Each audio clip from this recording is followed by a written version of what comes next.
আজকে ছোট মোটো একটা ওয়াজ করবো, কারণ ওয়াজটা না করলে হইতেছে না।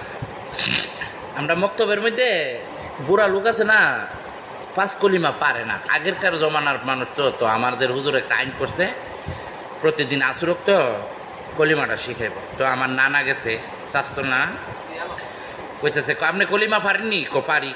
কোন চান? কলিমা তো লা ইলাহা ইল্লা আনতা সুবহানাকা খাইনি কুনতু মিনাজ জালিমিন। ওরা কইতেছে কিতা কইছিস? কত রোজ আছে টাকা কইতে বলছিলাম কইলমা মোদা ফেরছে তুপ পানির দোয়া। তো আমরা তাহিরি হুজুর এখন মনে করেন পাগলামতি যে শুরু করছে না, ও মুখটা কি আইতেছে কিছুই কইতে পারতেছে না, বুঝছেন না? চামড়ার মুখ, কথায় কথায় ফ্যাট লাগি ওই। আপনারা কেউ মাইন্ড করেন না, তবে মাইন্ড করে এইটাই যে আল্লাহর বিরোধিতা করলে এটা কেউ সহ্য করতে পারবো না।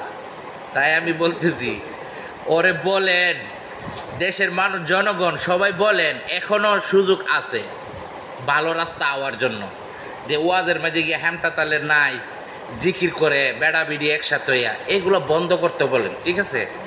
আমরা কোনো ইসলামের বিরোধিতা করতে চাই না। আর ভালো ভালো হুজুরে আমরা সম্মান দেই, ইজ্জত দেই, কেননা হুজুর হয়েছে আমাদের গর্ব, আমরা মুসলমানের গর্ব, কারণ ওরার কাছ থেকে আমরা অনেক শিখার আছে, ঠিক আছে? যদি হেরা ভুল শিখে আমরারে, তো আল্লাহর কাছে কী জবাব দিব? আমাদেরকে এ হুজুর আমরারে শিখেছে, তো ওরা ফাইসা যাবে আল্লাহর কাছে, ঠিক আছে? তো দুনিয়ার মধ্যে যদি এতগুলো মানুষের সামনে অপমান হয় তাতে কোনো কিছু যায় আসে না, কিন্তু আখেরাতে ওই টাইমে আগুনে পড়বে, আল্লাহ শাস্তি দিবে, ওইখানে কি অপমান হবে না? এই জন্য বলতেছি, এ বন্ডামটি ছাইরা ভালো রাস্তায় আসতে বলেন। সবার কাছে একটা অনুরোধ, এই নাচানাচি ফালাফালি এইগুলো ভালো না, ঠিক আছে? সবাই ভালো থাকবেন, আল্লাহ হাফেজ।